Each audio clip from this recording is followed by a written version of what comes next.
আগরতলার মালিক কে সেটা প্রমাণিত হবে আগামী 7ই নভেম্বর। এমনটাই স্লোগান তুলেছিলেন প্রদ্যোৎ কিশোর দেববর্মন। তবে দুঃখের বিষয়, প্রদ্যোৎ কিশোর দেববর্মনের এই পরিকল্পনায় জল ঢেলে দিয়েছে ওনারই শরিক দলের সরকার, রাজ্যের পুলিশ প্রশাসন।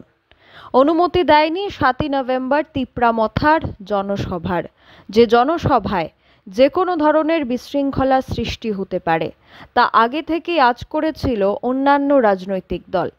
বিরোধী রাজনৈতিক দলের নেতা কংগ্রেস বিধায়ক সুদীপ রায় বর্মনও দাবি করেছিলেন এই 7 নভেম্বরের কর্মসূচিকে যেন বাতিল করা হয়। আর তাই করল ত্রিপুরা পুলিশ। ত্রিপুরা পুলিশ অনুমতি দেয়নি তিপ্রামথাকে 7ই নভেম্বরের কর্মসূচি করার। তাহলে কি করে প্রমাণ হবে আগরতলার মালিককে? তাহলে কি তিপ্রামথার ওপর পাল্টা চাপ সৃষ্টি করছে বিজেপি?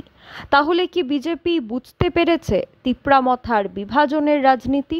আর সে কারণেই কি ডক্টর মানিক সাহার যে দপ্তরের অধিকর্তা অর্থাৎ স্বরাষ্ট্র দপ্তর অনুমতি দেয়নি আগামী 7ই নভেম্বরে আস্তাবলের তিপ্রামথার জনসভা? এই নিয়ে এখনো পর্যন্ত তিপ্রামথার কোনো প্রতিক্রিয়া পাওয়া যায়নি। এখনো চুপ রয়েছেন Pradyot Kishore Debbarman. Bureau report, social Bangla.